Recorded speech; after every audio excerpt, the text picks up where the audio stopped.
Pour changer, Netflix s'est dit aujourd'hui, on va faire du girl power.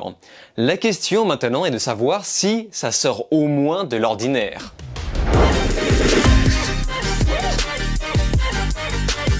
Salut à tous, c'est Vince alias Amir Game et on se retrouve aujourd'hui pour parler d'un nouveau thriller américain d'action, j'ai nommé Kate, réalisé par Cédric Nicolas Troyan, qui était le superviseur des effets spéciaux de Blanche-Neige et le Chasseur, mais aussi le réalisateur de Le Chasseur et La Reine des Glaces, que je n'ai absolument jamais vu. Et il se retrouve cette fois-ci pour une nouvelle exclusivité Netflix, créée par des gens qui débutent comme ça arrive souvent chez eux. Et ce n'est pas un mal si ça peut permettre de faire découvrir de nouveaux talents. Mais avant de se pencher sur ce sujet, parlons un peu du pitch. Le film se focalise sur le personnage de Kate qui a été élevé dans l'unique but de tuer. Elle est rapide, imprévisible et discrète. Mais lors d'une mission où elle manque sa cible à Tokyo, elle découvre entre-temps qu'elle a été empoisonnée par un produit pas dingue puisqu'il met 24 heures à agir. Ce qui lui laisse largement le temps de se venger. Oui, les méchants sont sympas puisqu'ils lui laissent de la marge. Et au cours de son aventure, elle va se lier d'amitié avec une fille d'une de ses anciennes victimes.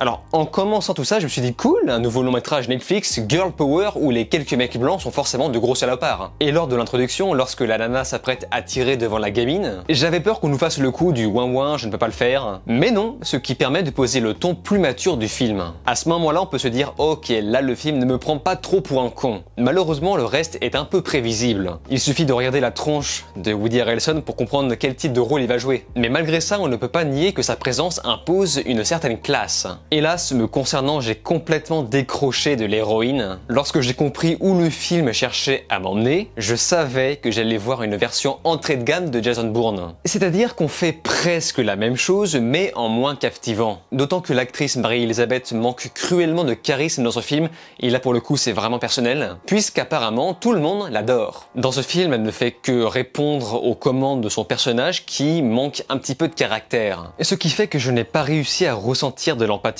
pour les deux protagonistes, donc je parle bien évidemment de Kate et Annie, dont leur relation est quand même le cœur du film. Et arrivé à la moitié de ce dernier, je me suis dit bon, vivement la prochaine scène d'action parce que c'est quand même pas dingue ce que je vois. Mais heureusement que la réal, elle, est impeccable. Notamment au niveau du choix du découpage technique. C'est extrêmement propre, on parvient plus facilement à prendre le film au sérieux. Et ceci va bien mettre en valeur les scènes d'action, même si les courses-poursuites sniffent le numérique à plein nez et c'est un peu dommage. Mais je serais de mauvaise foi si je ne mentionnais pas les chorégraphies de combat ultra jouissives. Combat d'une violence parfois un peu pompée sur d'autres œuvres asiatiques.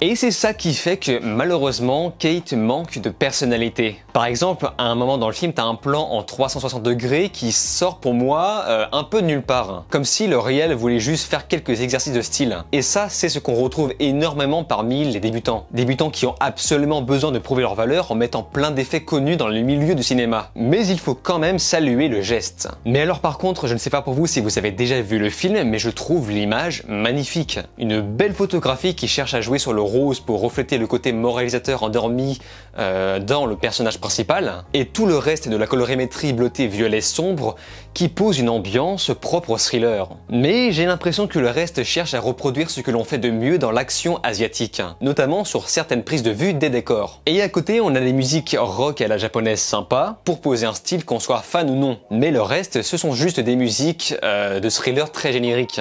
Kate est pour moi une belle tentative, mais qui cherche juste à faire du John Wick version féminine, au point on donnait le nom du personnage principal dans le titre, avec les couleurs que j'ai mentionnées tout à l'heure, qui copient beaucoup sur John Wick 3. Pareil au niveau des chorégraphies de combat qui cherchent à rendre hommage aux films d'action asiatiques, saupoudré de quelques twists prévisibles à des kilomètres, ce qui fait qu'on se retrouve avec ce film qui pour moi manque cruellement d'âme, de saveur. Ça vaut le coup d'œil uniquement pour ces scènes d'action, même si à ce niveau-là, si c'est vraiment ça que vous voulez, mais ce week-end, je vous invite à voir ou à revoir les films The Raid. The Raid 1 et 2, là je peux vous garantir que vous serez calés, puisque Kate cherche juste à faire à peu près la même chose, en un peu moins maîtrisé, mais en girl power. Le genre de thriller qu'on avait l'habitude de voir chez Luc Besson, mais avec du plus et du moins. Bref, je ne recommande pas particulièrement Kate, sauf si vous avez grand soif d'action. À ce moment-là, pourquoi pas, et si vous l'avez vu, eh bien,